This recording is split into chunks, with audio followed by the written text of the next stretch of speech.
Welcome to Conversations with Saints, the podcast that explores the depths of faith through the lives of its most heroic figures.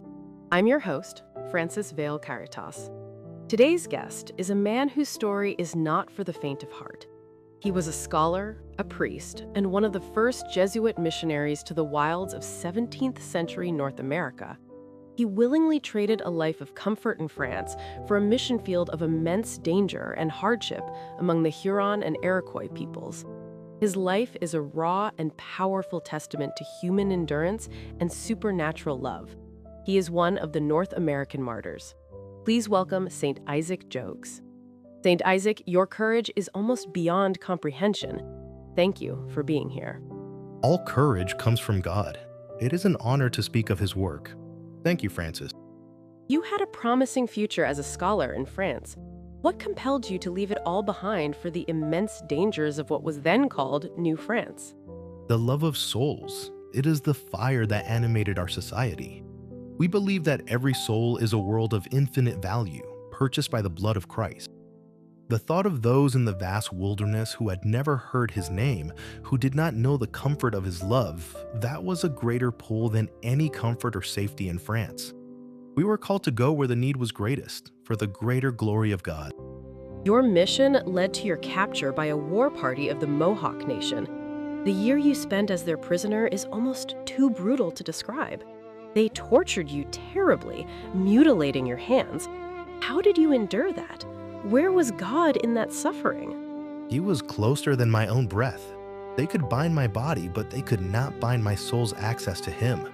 In the worst of the pain, when they were chewing my fingers to the bone, I would look at my mangled hands and see the hands of Christ on the cross.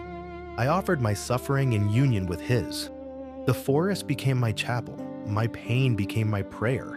It was a strange and terrible grace to be so conformed to the passion of our Lord. Even as a slave, you continued your priestly mission. A priest is always a priest. I found ways. I would baptize dying infants with drops of dew from a cornstalk. I would hear the confessions of my fellow captives. I carved crosses on the trees in the forest. Christ was present even there, in that village of smoke and sorrow. I was there to serve him. You miraculously escaped after a year with the help of Dutch traders and returned to France. You were hailed as a living martyr. The Pope himself gave you permission to celebrate Mass with your disfigured hands, yet you chose to return. Why would you return to the place of your greatest suffering? Because my heart was still there. How could I abandon the people I watered with my blood and my tears? My fingers were gone, but my love was not.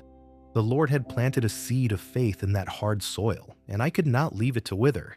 I had to return. There was a chance for peace between the nations, and I had to be a part of it. That utter self-gift is breathtaking. It's reported that before you returned for that final mission, knowing you would likely be killed, you referred to the land of the Iroquois as the land of my blood. What did you mean by that? It sounds almost like a homecoming. It was a great peace. My life was already given to God. He had spared it once, and now I was offering it back to him freely. Hope and fear are for this life. I hoped for the salvation of the souls I loved, and I had no fear of what they could do to my body. To die for Christ on the mission he gave me was not a tragedy. It was the fulfillment of my vocation. It was my wedding day. For those of us today who face suffering we cannot understand, what is your message? Do not waste it. Your suffering is precious. It is a coin that has value in the economy of salvation. Do not bear it with resentment. Unite it to the cross of Jesus.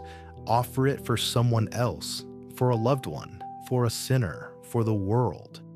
When you do that, your pain is no longer a meaningless burden. It becomes a prayer. It becomes love. St. Isaac Jogues, your life is one of the most profound testimonies of faith we have. Thank you for sharing your strength with us. For the greater glory of God, always. The story of St. Isaac Jogues challenges us at the deepest level. It asks us what we are willing to endure for what we believe in, and for whom we are willing to suffer. He shows us a love that is not deterred by hatred, a faith that is not broken by torture, and a hope that sees martyrdom not as an end, but as a final, beautiful act of love. That's all the time we have for this episode of Conversations with Saints.